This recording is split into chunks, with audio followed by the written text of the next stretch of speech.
아멘. 오늘 누가복음 20번째 말씀 함께 나누도록 하겠습니다. 나는 사탄이 번개처럼 떨어지는 것을 본다 라는 제목으로 함께 말씀 나누도록 하겠습니다. 지난주 말씀을 통해서 이제 누가복음의 예수님의 사역이 갈릴리 사역에서 이제 본격적으로 순환과 고난, 죽음과 부활, 이 모든 예수님의 사역을 완성하러 가는 예루살렘으로 향하는 여행 이야기가 시작되는 내용을 우리가 살펴보았습니다. 거부가 예정되어져 있습니다. 예수 그리스도께서는, 그리고 그 복음의 말씀은, 하나님의 나라는 이 세상의 것과 사단이 장악한 거짓된 나라와 그 권세와 너무나도 상반되기 때문에 결국 거부가 예정되어져 있는, 그러나 우리는, 제자는 그 길을 걸어가야 되는 것에 대해서 함께 말씀을 살펴보았습니다. 오늘 본문 말씀은 이제 70인을 세워서 예수님께서 그 예루살렘을 향한 그 여정 속에, 그 중간중간 가시는 그 길 속에서 지나가시는 동네, 각 동네와 각 지역으로 이 70인들을 세워서 미리 파송시켜서 그 하나님 나라의 복음을 미리 선포하고 그 가는 길을 예비하게 하는 그런 목적으로 70인을 파송하는 내용에 대해서 담겨져 있습니다.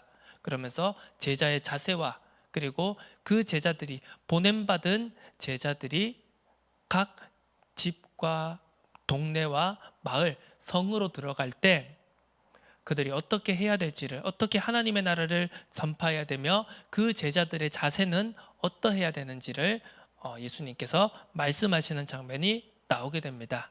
그리고 그 파송받은 자들이 다시금 돌아와서 그들의 사역을 보고할 때 예수님의 대답과, 그리고 다시 한번 그 제자들을 향한, 파송된 70인 제자들을 향한 당부의 말씀, 권면의 말씀을 하시는 것을 오늘 본문 말씀에서 살펴볼 수 있습니다. 우리는 하나님의 나라와 그 일을 위해서 보냄받은 자들입니다.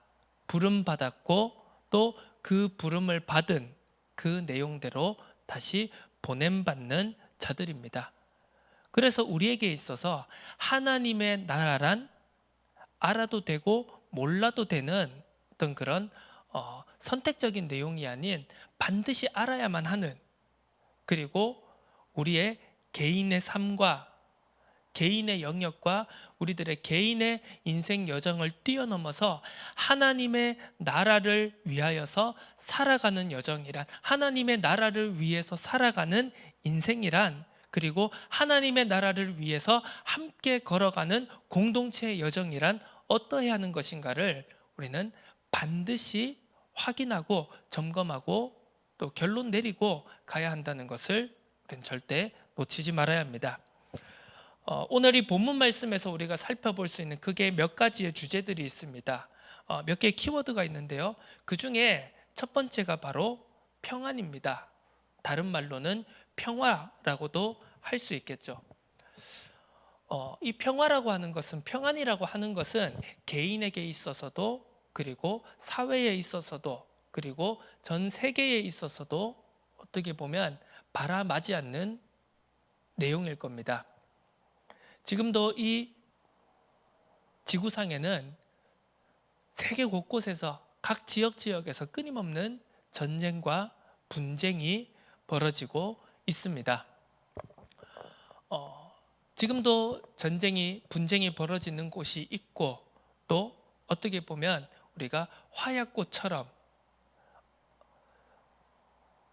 언젠가 그런 분쟁의 불씨가 터질지 모르는 그런 불안한 지역들도 있습니다.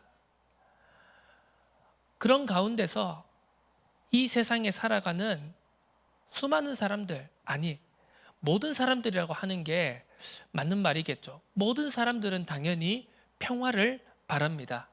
그런데 그 평화의 의미가, 그리고 그 평화를 이루기 위해서 각자가 취하고 행동하는 방법과 길이 각각 다르다는 것을 우리는 잘 알고 있습니다. 오늘 이 성경 말씀을 통해서, 이 성경 배경을 통해서 우리가 이 평화라고 했을 때, 평안이라고 했을 때 크게 두 가지의 상반된 개념이 있습니다. 하나는 그 당시 지중해 세계를 장악하고 있던 로마가 가지고 있었던 평화라는 개념이 있었고요. 그리고 이 유대인, 이스라엘 지역, 이스라엘 백성들이 갖고 있던 히브리적 개념인 평안, 즉 샬롬이라고 하는 개념이 있었습니다. 자, 로마의 평화란 이제 간단하게 말하자면 전쟁의 종식을 의미하는 것이었습니다. 로마는요, 그 태생적인 시작부터 어떻게 보면 항상 투쟁과 분쟁과 전쟁으로 어떻게 보면 시작된 나라였고 민족이었습니다. 그렇기 때문에 이 로마에게 있어서 전쟁이라고 하는 것은 늘 피하고 싶은, 하지만 피할 수 없고 맞서 싸워야 되는 그런 종류의 것이었습니다. 그래서 그 당시 이제 로마라는 그 도시에 보면 여러 신전들이 있었는데 그 중에 하나인 이제 야누스 신전이라고 하는 이제 출입구가 양쪽으로 있는 그 야누스 신전이라고 하는 그 신전은요, 로마가 전쟁을 치를 동안에는 항상 그 양쪽에 있는 문이 열려 있는 것으로, 이제 열어놓은 것으로 로마는 지금 전쟁 중이다라고 하는 것을 표시하곤 했습니다. 역사적으로 살펴보면은요, 그 야누스 신전의 문이 닫힌 적은 얼마 되지 않습니다. 그 수천 년의 로마의 역사를 통틀어서요, 정말 얼마 되지 않는 짧은 시간 동안만 그 문이 잠깐 닫혔었지, 그 문은 로마가 멸망하는 그 순간까지 항상 열려 있었다고 역사는 말하고 있습니다. 자, 그러면서 이 로마가 제국을 이루고 그 로마 제국이 말하는 로마에 의한 지중해 전 세계의 평화라고 말하는, 흔히 소위 팍스 로마나라고 부르는 그 로마에 의한 평화는, 전쟁의 종식은 무엇이었냐? 전쟁을 끝내기 위해서 끊임없이 전쟁을 하는 아이러니였다는 것을 우리는 살펴볼 수 있습니다. 전쟁만 끝나면 어떻게 보자면, 현실적으로 보자면 그게 맞는 말일 수도 있겠습니다. 왜? 그 당시 고대 세계에 있어서 전쟁이라는 것은요, 어떻게 보면 지금 이 시대에 우리들이 겪고 우리들이 경험하고 우리들이 이해하고 있는 전쟁과는 조금 더 다른 개념의 전쟁이었기 때문에요. 그 당시 전쟁이 일어나고 전쟁에서 패배하면은요, 진짜 말 그대로 문자 그대로 모든 것을 빼앗기는 그런 전쟁이었기 때문입니다.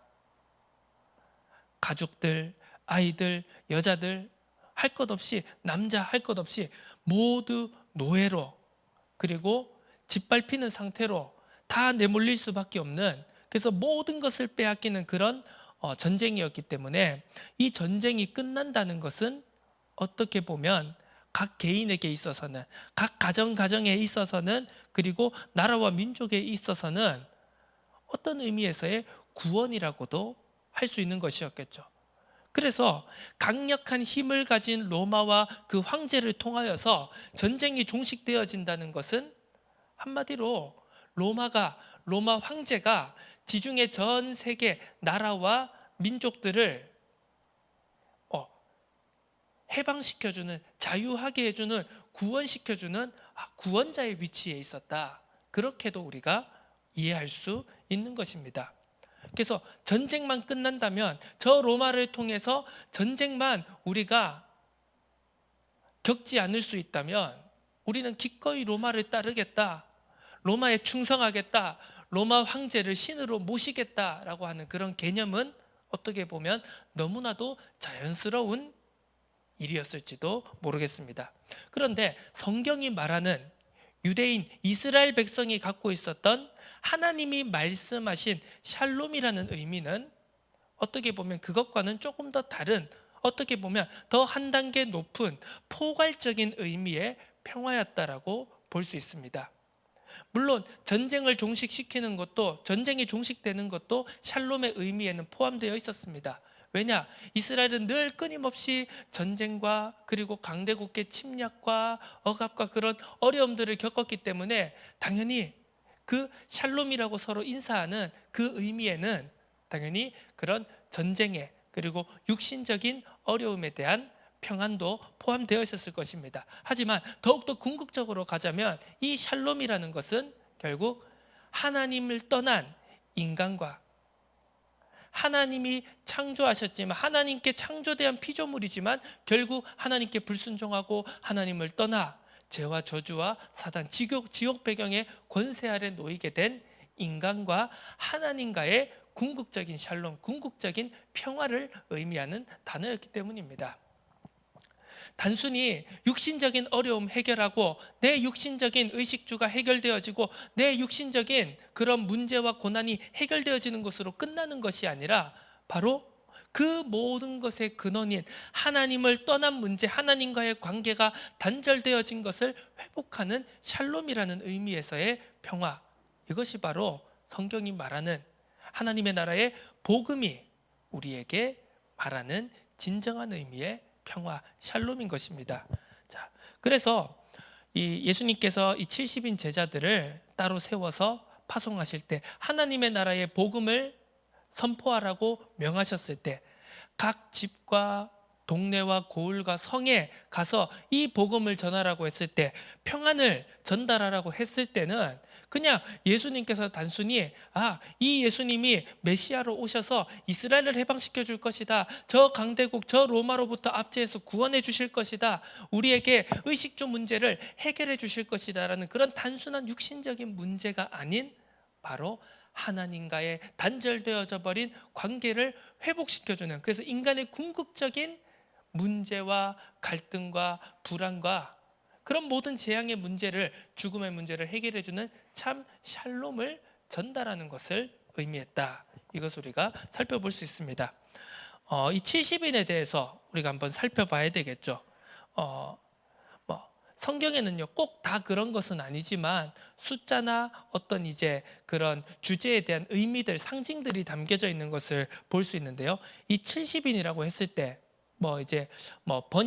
번역에 따라서 이것을 70명이다 혹은 72명이다라고 이제 말하기도 합니다만, 자, 흔히 이 70이라고 했을 때는 그 당시 이스라엘의 관점과 그 당시 세계의 관점에서는 세계 모든 민족을 이제 가리키는 의미다라고 우리가 볼 수 있습니다. 그래서 70인을 세워서 파송하셨다라고 하는 것은 지금 당장 볼 때는 이 유대 각 고을에 이스라엘에게 보내신 것으로 우리가 볼 수도 있지만 또 더 이것을 뛰어넘어서 이걸 해석하고 바라보자면 세계 모든 민족에 대한 관심, 세상 모든 민족에게 예수님께서 하나님의 나라의 복음을 전하기 위해 제자들을 파송하셨다라는 것으로도 우리가 이해할 수 있겠습니다.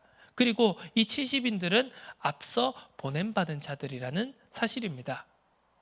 흔히 세례 요한이 그의 사역을 통하여서 맨 처음 선포했던 것처럼 주의 길을 예비하는 자로서 우리 또한 그 주의 길을, 우리에게 있어서 주의 길을 예비한다는 것은 어떤 의미입니까? 예수님께서 오셨고 십자가에서 죽으셨고 3일 만에 부활하셨고 승천하시고 다시 오시겠다 약속하신 그 약속을 우리가 붙잡고 우리는 그 복음을 가지고 하나님께서 원래 창조하셨던 이 세상의 것을 회복해 나가는 그 하루하루의 삶을 살아내면서 주님 오실 길을 우리가 예비한다라는 그런 의미를 가지고 있는 것입니다. 주의 길을 예비한다는 것은 바로 그런 의미를 가지고 있겠죠. 자, 우리가 오늘 첫 번째로 살펴볼 것은 이제 예수님께서 제자들을 파송하시면서 이제 1절에서부터 이제 16절까지 이제 쭉 제자들을 파송하시고 그 파송받은 각 집과 동네, 고을, 마을, 성으로 들어갈 때 어떻게 해야 될 것을 예수님께서 말씀하시면서 이제 어떻게 해야 될지, 또 어떻게 그들이 받아들일 때 어떻게 해야 될지, 그들이 거부할 때 어떻게 해야 될지, 그런 것들을 예수님께서 말씀하고 계십니다. 자, 오늘 이제 이 집 그리고 이제 마을에 대해서 그게 이제 나오게 됩니다. 이제 5절에 이렇게 말씀하고 있습니다. 어느 집에 들어가든지 먼저 말하되 이 집이 평안할지어다 하라. 그러면서 6절에 만일 평안을 받을 사람이 거기 있으면 너희의 평안이 그에게 머물 것이요 그렇지 않으면 너희에게로 돌아오리라. 자, 그 한 집에 들어가서 평안을 선포하라. 하나님의 나라의 복음을 선포하라고 말씀하십니다. 그리고 10절부터 또 말씀하고 계시죠. 어느 동네에 들어가든지 너희를 영접하지 않으면 8절부터 나옵니다. 이제 어느 동네에 들어가든지 너희를 영접하거든 너희 차려놓은 것을 먹고 거기에 있는 병자들을 고치고 말하기를 하나님의 나라가 너희에게 가까이 왔다 하라. 그러면서 10절부터 너희를 영접하지 아니하거든 어떻게 하라. 이런 부분에 대해서 말씀하고 계십니다. 자, 하나님의 나라의 평안을 전하면서 크게 어느 집에 들어가든지 그리고 어느 동네에 들어가든지 하나님의 나라의 복음을 평안을 전하라 이렇게 말씀하셨습니다. 자, 여기에서 우리가 생각해 볼 것은 그렇다면 하나님의 나라가 말하는 평안과 그리고 어느 집과 어느 동네가 바라는 평안이 과연 일치하느냐는 것입니다. 자, 우리가 앞서 얘기했듯이 그 당시 지중해 세계에서는 전쟁이 종식되는 것, 전쟁의 그 불길이 내 집과 내 마을과 내 나라에 미치지 않는 것이 굉장히 중요했습니다. 자신들이 그 피해자가 되고 모든 것을 빼앗기지 않는 것이 굉장히 중요했다는 것입니다. 그것이 어떻게 보면 그 사람들의 구원이라고 하는 개념의 전부였을 수도 있다는 거죠. 그래서 이제 그런 관점에서 보자면 하나님의 나라가 말하는 그래서 이 파송된 제자들이 말하는 평안과 그리고 어느 집과 어느 동네가 바라고 또 생각하고 있는 평안이라는 그 의미가 전혀 다를 수 있다는 것을 우리가 생각해 봐야 되는 것입니다. 자, 우리가 축복이다 라고 했을 때 성경 전체가 말하는 축복과 그리고 우리 각각 개개인이 생각하고 또 원하고 바라는 축복이 다를 수 있다는 거죠. 성경 말씀이 전체적으로 우리에게 말하는 축복이란 조금 더 포괄적인 축복을 말하는 것인 반면에 우리 각각의 개개인이 생각하고 이해하고 원하는 축복이라는 것은 어떻게 보면 굉장히 지엽적이고 어떻게 보면 굉장히 편협적이고 굉장히 내 이해와 내 경험과 내 울타리 안에서만 이해되어진 축복일 수 있다는 것입니다. 자, 오늘 우리가 이해하고 생각해 봐야 될 지점은 바로 그것입니다. 왜 집과 동네가 하나님의 나라의 복음을 그 평안을 거부하는 것일까? 당연히 좋은 것 아니겠습니까? 선지자가 메시아가 그 땅에 나타나서 하나님의 말씀을 하나님의 복음을 하나님의 평안을 전달하는데 왜 사람들은 그것을 거부하는 것일까요? 여러 가지 이유와 여러 가지 사정들이 있겠습니다만 결국 간단하게 요약하고 설명하자면 내가 바라는 평안과 내가 바라는 축복과는 그들이 그 파송되어진 제자들이 말하는 축복과 평안과 자신들이 바라는 평안과 축복은 달랐기 때문일 것입니다. 자, 성경 곳곳에서 무리들이 예수님을 대하는 태도들을 우리가 살펴볼 수 있습니다. 와, 병자들을 고쳐주는구나. 그래서 수많은 병자들이 나옵니다. 이제 사복음서 전체를 통틀어 봐도요, 예수님께 고침받은 병자들은 정말 많습니다. 그런데 가만히 살펴보면 거기에서 그냥 단순하게 육신적인 질병, 육신적인 병만 고침받은 사람들이 있는 반면에 그 육신적인 병을 고침받은 것을 통해서 구원을 받았다라고 표현되어지는 사람들도 있습니다. 예수님을 만나서 단지 배고픔, 굶주림을 해결한 사람들이 있는가 반면에 예수님을 만남으로써 그 인생 전체가 바뀌어지고 그 삶의 방향이 완전히 바뀌어져 버린 사람들이 있습니다. 그 차이는 무엇일까요?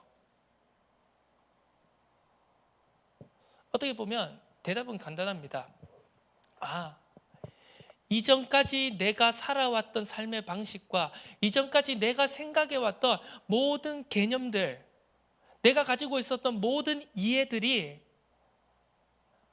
하나님이 우리에게 말씀하시고 하나님이 원래 우리를 창조하시고 하나님이 우리에게 바라시는 그것과는 내 생각과 이해가 맞지 않구나, 방향이 다르구나, 틀렸구나라는 것을 깨닫기 시작했다라는 사실입니다. 예수님은 그냥 단순히 선지자 중에 하나로 그냥 육신적인 이스라엘적인 민족적인 메시아로 이해했던 사람들은 예수님에게 요구했던 것은 간단합니다. 저 강대국으로부터 우리를 해방시켜달라. 우리의 가난한 문제를, 우리의 의식주를, 우리의 모든 메인 것을, 육신적인 것을 해결해달라라는 것이었겠죠.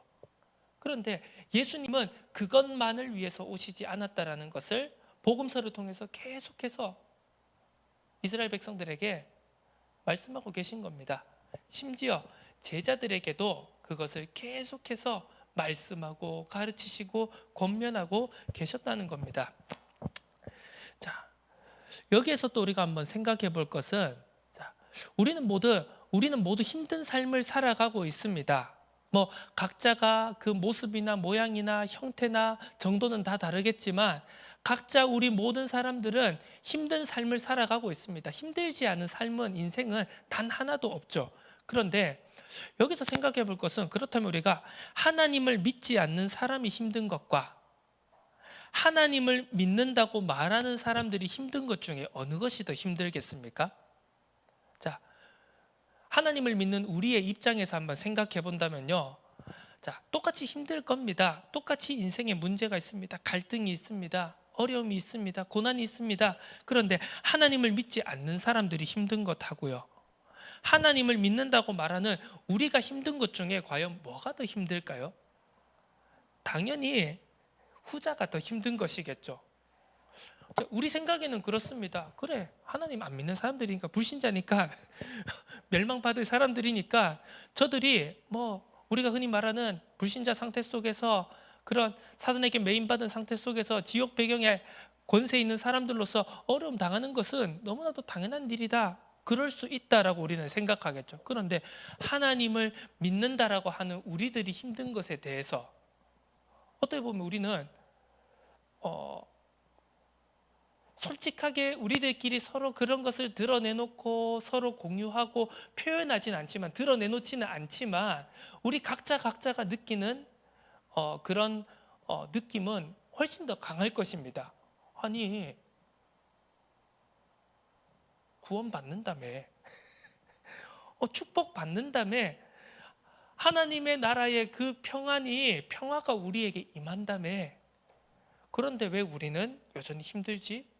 왜 우리는 여전히 힘든 현실을, 하루하루를 살아내가야 되는 거지? 물론 우리가 받는 응답들과 그리고 어떻게 얻는 우리의 하루하루의 인생들을 통해서 얻는 그런 평안과 은혜와 긍휼과 감사함들은 분명히 우리에게 있습니다. 그 증거들은 가지고 있습니다. 하지만 그럼에도 불구하고 여전히 우리들의 삶 속에 있는 어려움들 또한 존재하는 것이 사실이라는 거죠. 자, 그렇다면 여기에서 우리는 이러한 갈등들을 뛰어넘을 수 있는 어떠한 해답을, 결론을 우리는 이해하고 가지고 있어야 된다는 것입니다. 자,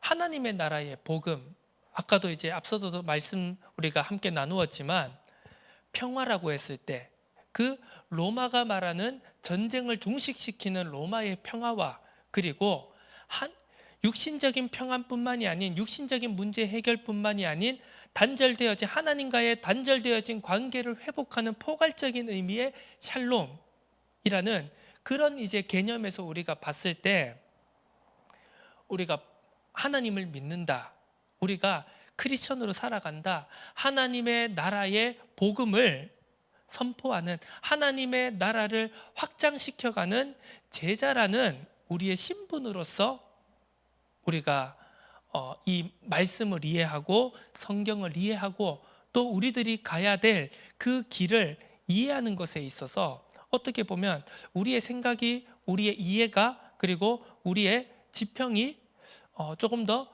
넓어져야 한다는 것을 오늘 여러분과 함께 나누고 싶은 겁니다.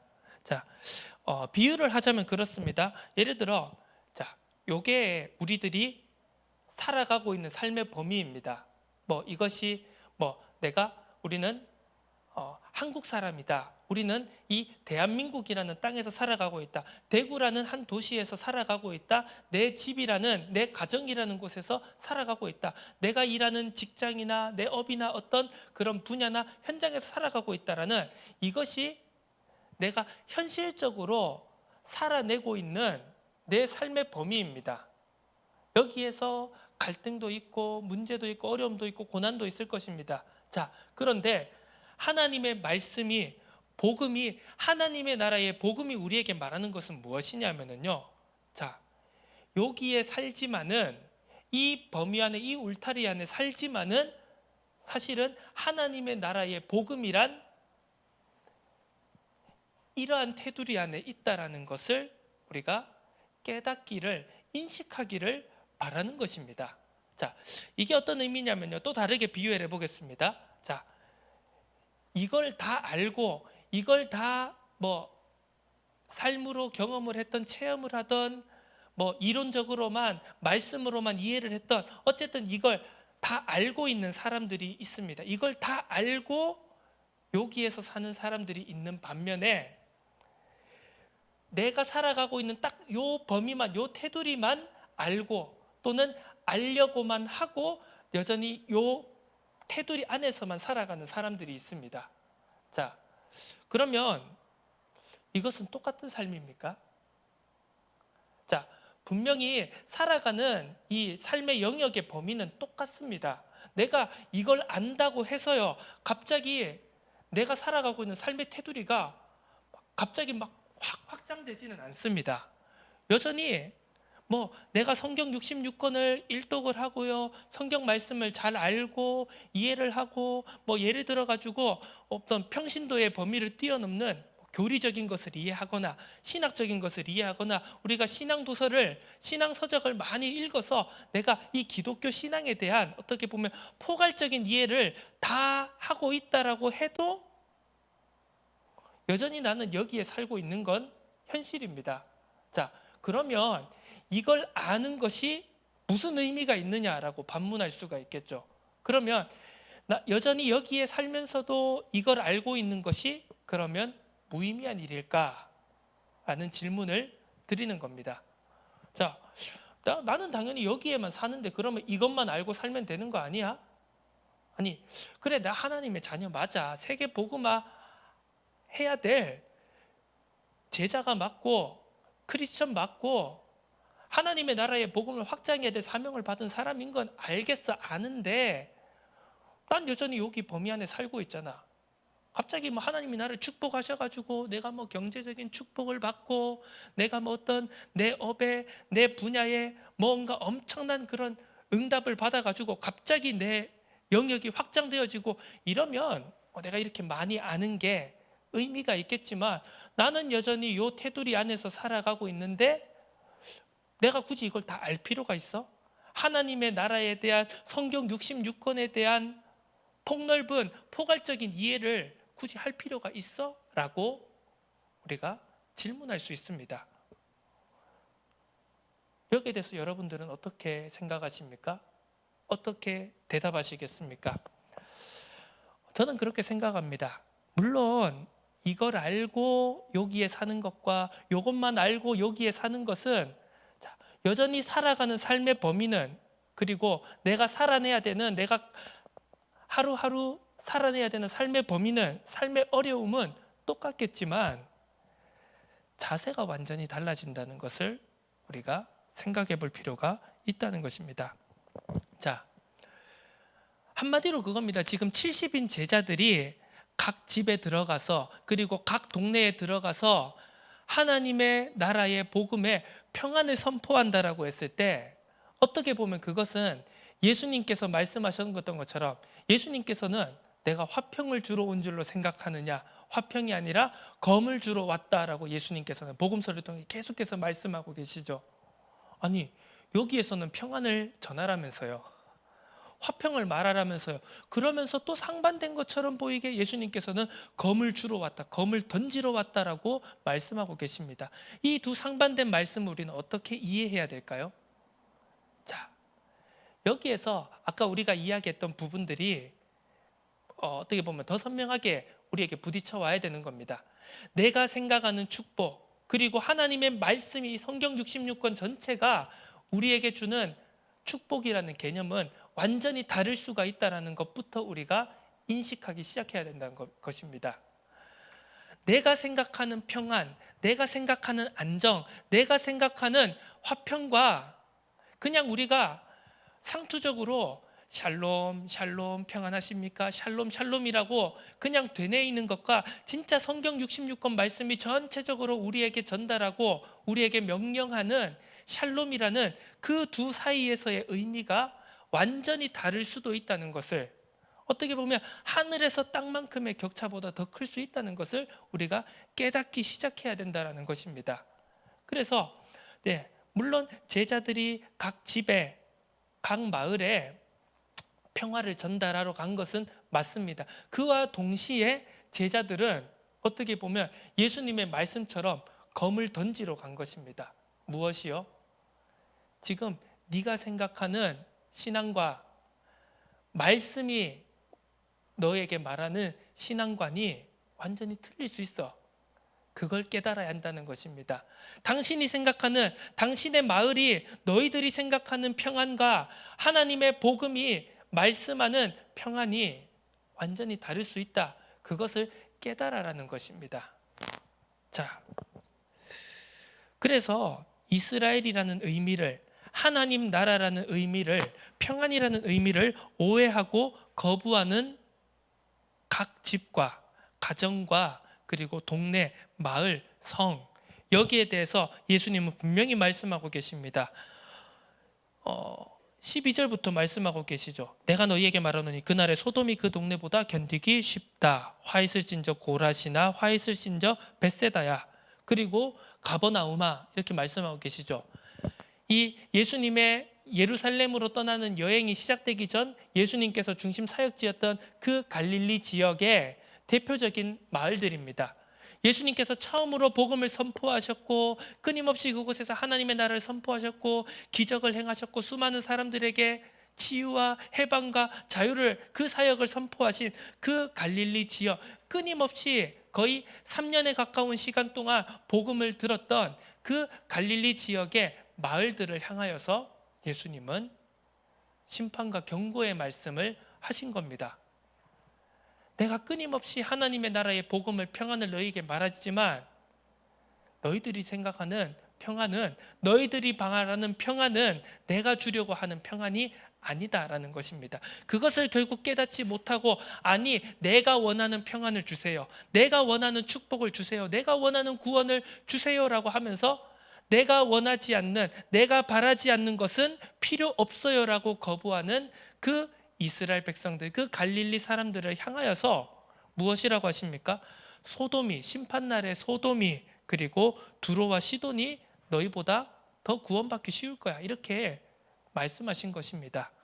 자, 여기에 대한 말씀 우리는 어떻게 보면 무겁게, 엄중하게 받아들여야 될 것입니다.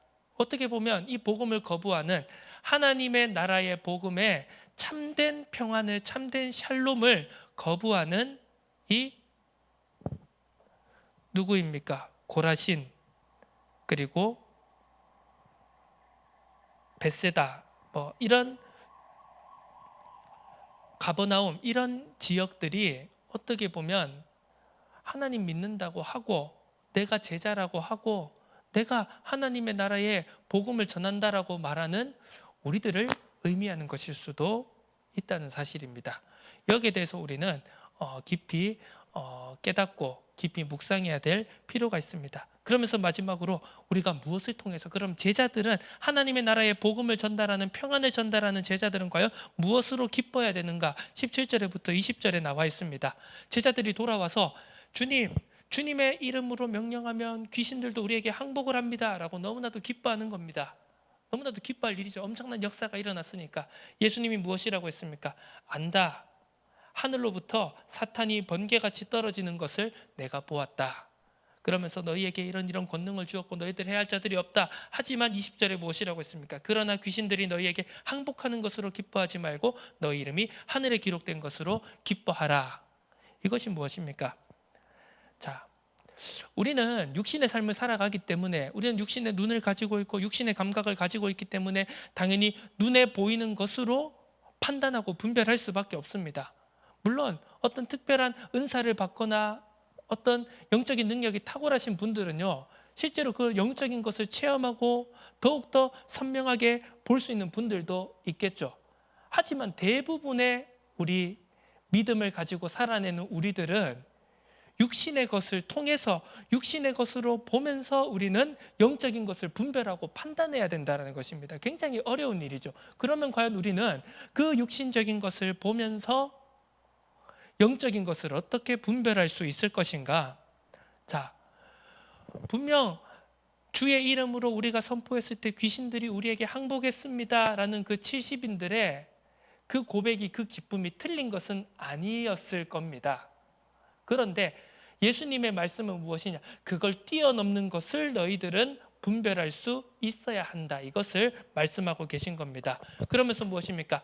그냥 그런 성경에서 말하죠. 사탄, 그리고 그 사탄의 귀신, 하수인인 그 귀신들이 있음을 말하고 있습니다. 자, 제자들은 귀신들이 항복한 것으로 기뻐했습니다. 그런데 예수님께서는 무엇이라 말씀하십니까? 그 개별적인 그 한 사람 한 사람, 그리고 어떤 한 지역을 장악하고 괴롭히고 있는 그런 귀신을 이긴 것으로 기뻐하는 것이 아니라, 거기서 끝나는 것이 아니라 그 모든 것에 더 궁극적인 원인인 사단의 권세가, 사탄의 나라가 무너졌다. 그것을 너희들이 봐야 한다는 것을 말씀하고 계신 것입니다. 그렇다면 이 사탄의 거짓된 나라가 무너지는 것을 우리는 어떻게 볼 수 있습니까? 어떻게 분별할 수 있겠습니까? 자, 진짜 영적인 것이 눈에 안 보여져도 눈에 보이는 증거로 우리는 분별해야 된다고 말씀드렸습니다. 그래서 여기에서 우리가 생각해 볼 수 있는 것이 바로 우리가 앞서 우리가 살펴보았던 평안이라는 것입니다. 자, 평안이라는 것은 단순히 눈에 보이는 싸움에, 눈에 보이는 갈등과 분쟁의 종식만을 의미하지 않는다고 우리가 살펴보았습니다. 포괄적인 개념, 어떻게 보면 우리의 전인격적인 것이 회복되어지는 것이 어떻게 보면 참된 샬롬이고, 그것이 어떻게 보면 하나님 나라 회복의 열쇠이고, 그리고 사단의 나라가 무너지는 것의 열쇠일 수도 있다라는 사실, 우리가 반드시 기억해야 할 것입니다. 어떻게 보면 분명하지 않고 어떻게 보면 굉장히 두루뭉술하고 어려운 이야기일 수도 있겠습니다. 딱 우리는 뭔가 딱딱딱 정해주는 것을 좋아하지 않습니까? 그게 더 선명하지 않습니까? 그런데 우리의 삶이 딱딱 그렇게 정해준 것만을 가지고 살아내기에는 우리의 삶이 너무나도 다양하고, 각자의 살아가는 현장이, 각자가 살아내는, 각자가 감당하고 각자가 부딪히고 있는 그런 어려움들의 모양이 너무나도 다르다는 겁니다. 자, 우리는 전인격적인 회복을 향해 나아가는 제자의 삶을 살아가야 됩니다. 그리고 우리가 회복시켜 가야 될 저 사단의 거짓된 권세, 사단의 거짓된 나라에 의해 장악되어진 저 세상 현장과, 그리고 우리가 복음을 선포해야 될 저 한 사람들을 회복시키는 것은요, 단순한 어떤 특정 부분만 회복시키는 것으로 끝나는 게 아니라는 겁니다. 하나님이 창조되어진 온전한 하나님의 형상으로서의 회복, 그러면서 그것이 각 개인에게, 각 가정에게, 각 지역에, 각 사회에, 각 나라와 각 민족에 어떻게 보면 하나하나 차근차근 무너져가고 눌려지고 병든 것들, 그것이 육신적인 병들미 되었던, 영적인 병들미 되었던, 어떤 사회적인 병들미 되었던 그 모든 것들을 하나하나 전인격적으로 하나하나 회복시켜 나가는, 그것이 성경이 말하는, 하나님의 나라의 복음이 말하는 참된 평화라는 것을 우리가 절대로 놓치지 말아야 되겠습니다. 그것을 통해서, 그런 우리들의 한 걸음 한 걸음을 통해서 내가 먼저 변화되어지고요. 내가 먼저 전인격적으로 하나하나씩 하나님의 형상의 회복을 향하여 한 걸음 한 걸음 나아가고, 그것이 내 옆에 있는 사람을 통해, 그것이 내가 있는 현장을 통해, 내가 있는 지역을 통해, 나라와 민족을 통해, 세상을 통해 하나하나 차근차근 확장되어져 가는 것, 그것을 우리는 소망하고 바라면서 우리의 하루하루를 살아나가야 되겠습니다. 그것이 우리의 인생을 통하여서 끝나지 않을 수도 있습니다. 그러면 다시 우리 후대들에게 전달해야 되겠죠. 또 그 다음 후대들에게. 그래서 주님 오시는 언제인지 모르는 주님 오실 모든 것이 완성되어질 그날까지 우리는 그 걸음을 포기하지 말아야 될 줄로 믿습니다. 우리의 걸어가는 그 한 걸음을 한 걸음을 통하여서, 우리의 하루하루의 삶을 통하여서 사탄이 번개처럼 떨어지는 것을 볼 수 있는 그 은혜가 우리 모두에게 있기를 주님의 이름으로 축원합니다. 하나님 아버지, 감사드립니다. 삶의 작은 부분 하나하나를 통해서도 우리가 감사와 기쁨을 고백해야겠지만, 더 큰 것을 바라보며 우리에게 주신 더 넓고 더 높고 더 깊은 것을 바라보면서 우리의 하루를, 우리의 오늘을 살아갈 수 있는, 우리의 오늘의 하루의 발걸음을 통하여서 사탄이 번개처럼 떨어지는 것을 볼 수 있고 분별할 수 있는 하나님의 나라를 회복시켜가는 제자의 삶을 살아가도록 축복하옵소서. 감사드립니다. 예수 그리스도의 이름으로 기도드립니다. 아멘.